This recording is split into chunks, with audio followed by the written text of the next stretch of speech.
அனைவருக்கும் வணக்கம்.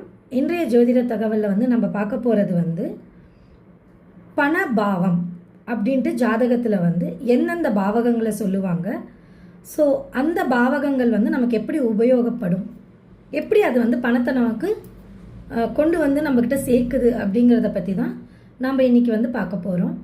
இதில் பார்த்தீங்க அப்படின்னா முதல்ல நம்மளோட கண்ணோட்டம் எப்படி இருக்குது அப்படின்னா, நல்லா படித்து ஒரு நல்ல வேலையில் எந்த ஒரு தப்பும் இல்லாமல் ஒழுக்கமாக நம்ம வாழ்ந்தோம் அப்படின்னா கண்டிப்பாக நம்மளோட வாழ்க்கை நல்லா இருக்கும் அப்படிங்கிற மாதிரி ஒரு விஷயம் இருக்குது. அது நானும் ஒத்துக்கிறேன்.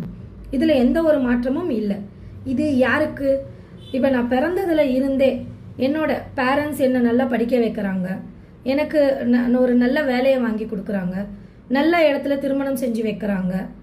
ஸோ இது எல்லாமே ஒரு பெண் குழந்தைக்கு இருந்தால் ஓகே. இதுவே ஆணாக இருந்தால் ஒரு நல்லா படிக்க வைக்கிறாங்க, எனக்கு ஒரு நல்ல வேலை கிடச்சிருச்சு அப்படின்னா அவங்களுக்கு நல்ல திருமண இடம் அமையும், எல்லாமே நல்லபடியாக நடக்கும். இதெல்லாம் எப்படி பேசிக்கில் இருந்தே நல்லா இருக்கிறவங்களுக்கு. ஆனால் எல்லாருக்கும் அப்படி இருக்கா? இல்லை. புரியுதுங்களா? எத்தனையோ பிரச்சனைகள், நமக்கு படிப்பு வராமல் இருக்கிறது இருக்கலாம், இல்லை படிக்கிற நேரத்தில் நம்மளோட குடும்ப சூழ்நிலையினால நம்மளால் படிக்க முடியாமல் இருக்கலாம். ஸோ இப்படிலாமும் நிறைய பேர் இருக்காங்க. ஸோ இதை விட இன்னொரு விஷயம் என்ன அப்படின்னா, நான் ஒரு வேலை செஞ்சிட்ருக்கேன், ஒரு 10 வருஷமாக ஒரு இடத்துல நான் வேலை செஞ்சிட்ருக்கேன், இங்கேயே நான் இன்னொரு 30 வருஷம் வேலை செஞ்சு நான் நல்லா செட்டில் ஆகிடுவேன். இந்த ஒரு எண்ணங்கள் இதுவும் பார்த்திங்கன்னா 100% கண்டிப்பாக சக்ஸஸ் கொடுக்கறது இல்லை. அதுக்கப்புறமா பார்த்தீங்க அப்படின்னா பிஸ்னஸ், நான் 10 வருஷம் கஷ்டப்பட்டு ஒரே பிஸ்னஸில் ஸ்டாண்டர்டாக நின்று இருந்தேன் அப்படின்னா அந்த பிஸ்னஸ் கண்டிப்பாக என்னை கைவிடாது, எனக்கு சக்ஸஸை கொடுத்துடும். ஸோ இந்த மாதிரி பல வகையான எண்ணங்கள் அப்படிங்கிறது இந்த பணம் அப்படிங்கிற விஷயத்தில் இருக்குது. பண வரவுக்கு நம்மளோட கண்ணோட்டத்தில் இருக்குது. சரி, இப்போ ஜோதிடத்தில் இது எப்படி பார்க்குறோம் அப்படின்னா பார்த்தீங்கன்னா, நம்மளோட 2ஆம் பாவகம், அப்புறமா 8ஆம் பாவகம், அதுக்கப்புறமா 6ஆம் பாவகம், அப்புறம் 11ஆம் பாவகம், 2, 6, 8, 11 இந்த பாவகங்களெல்லாம் பார்த்திங்கன்னா நம்மளோட பண வரவை குறிக்காற்ற பாவகங்கள் அப்படின்னு சொல்லுவோம் ஜோதிடத்தில். இது பார்த்திங்க அப்படின்னா 2ஆம் பாவகம் அப்படிங்கிறது என்னென்னா, என்னோட குடும்பம், நான் சம்பாதிக்கிறேன், என்னோட சம்பளத்தை கொண்டு என் குடும்பத்துக்கிட்ட கொடுத்துட்றேன், அவங்க செலவு போக மீதியை சேமித்து வைக்கிறாங்க. ஒரு நகையாக வாங்கலாம், ஒரு அதாவது கோல்டு சில்வர் அந்த மாதிரி, இல்லையா ஒரு வீடு வாங்கிறதுக்கு சப்போர்ட் பண்ணுற மாதிரி சேர்த்து வைக்கலாம்.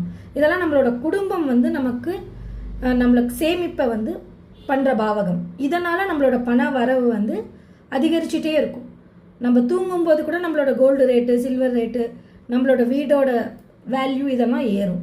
இதெல்லாம் 2ஆம் பாவகம் மூலமாக நமக்கு பணம் வளர்றதை காட்டுது. சரி, இப்போ 6ஆம் பாவகம் அப்படிங்கிறது என்னென்னா, நம்ம செய்கிற வேலை, நம்ம செய்கிற சேவைகள், இது எல்லாமே நம்மளோட 6ஆம் பாவகங்கள்.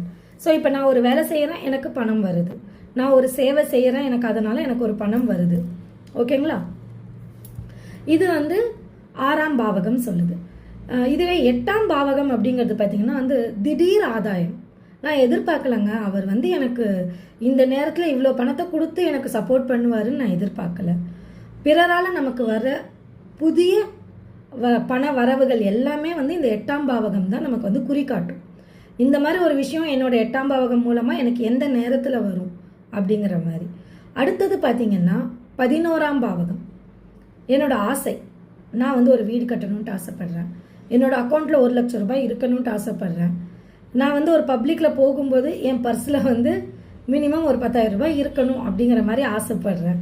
இந்த மாதிரி பண வரவு, இந்த மாதிரி விஷயங்கள் எல்லாம் என்னோட ஆசைக்காக, என்னோட ஆதாயத்துக்காக, திடீர் ஆதாயம் இல்லைங்க, காமனாக என்னோட ஆதாயத்துக்காக.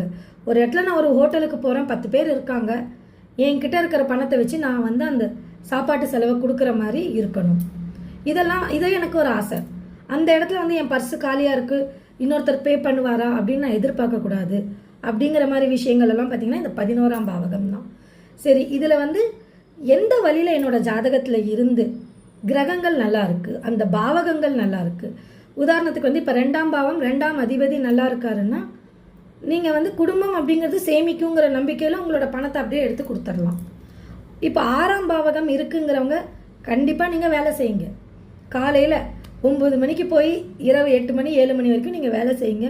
கண்டிப்பாக நீங்கள் வந்து வேலைன்னா நான் போய் ஒருத்தர் கீழே வேலை செய்கிறேன் எனக்கு சம்பளம் கொடுக்குறாங்கன்ட்டு இல்லை. சேவை செஞ்சால் கூட ஓகே தான். இப்போ நான் போகிறேன், ஒரு நாளைக்கு 10 மணி நேரம் வேலை செய்கிறேன், ஒரு 2 மணி நேரம் சமூக சேவை செய்கிறேன் அப்படின்னாலும் உங்களுக்கு பணம் வரும். சமூக சேவை இங்கே ரோட்டில் வேலை செய்கிறவங்களுக்குலாம் ஒரு தண்ணி பாட்டில் நீங்கள் வாங்கி கொடுக்குறீங்க அப்படின்னா அதுவும் ஒரு சமூக சேவை தான். ஓகேங்களா? நீங்கள் போய் அந்த ரோடு வேலை செய்யலைன்னாலும் இந்த தண்ணி பாட்டில் வாங்கி கொடுக்குற அந்த சேவைனால உங்களுக்கு பண வரவு அதிகமாகும்னா அதிகமாகும். இது உடனே அந்த தண்ணி பாட்டில் தானம் கொடுத்தாங்க அதனால் இல்லை. 6ஆம் பாவகம் 6ஆம் பாவக அதிபதி நல்லா இருக்காங்க அப்படின்னா நீங்கள் அந்த சேவையில் ஈடுபடும் போது கண்டிப்பாக உங்களுக்கு வந்து அதனால் ஒரு பண வரவு அப்படிங்கிறது வரும். ஓகேங்களா? அதுக்கப்புறமா பார்த்தீங்க அப்படின்னா 8ஆம் பாவகம். 8ஆம் பாவகம் நீங்கள் சும்மா இருக்கணுங்க. மற்றவங்களோட விஷயத்தில் அதிகமாக பிரச்சனையை பண்ணாமல் நம்ம வேலையை நம்ம பார்த்துட்டு இருந்தோம்னா 8ஆம் பாவகம் வேலை செய்யும்போது நம்மளை தேடி நமக்கு பணம் வரும். இதுதான் 8ஆம் பாவகம். 11ஆம் பாவகம் அப்படின்னா ஒரு குறிக்கோளை வச்சுக்கணும். நான் இதை ஆசைப்படுறேன், நான் இதை செய்யணும், அதுக்காக நான் பணத்தை சேர்க்குறேன் அப்படின்னா கண்டிப்பாக உங்களுக்கு பணம் வந்து வரும். நீங்கள் அந்த விஷயத்துக்காக ஒரு வீடு கட்டணும், ஒரு வண்டி வாங்கணும், அந்த ஆசை அது வந்து வண்டி வீடுனா 4ஆம் பாவகம் தான். ஆனால் என்னோட ஆசை அது வந்து அது எப்படி நடக்கும், எந்த மாதிரி நடக்கும் அப்படிங்கிறதுக்கு 4ஆம் பாவகமும் சேரும். ஆனால் என்னோட ஆசையை வந்து நான் அனுபவிக்கணும் அப்படின்னா அதை வந்து அடையணும் அப்படின்னா 11ஆம் பாவகம் தான்.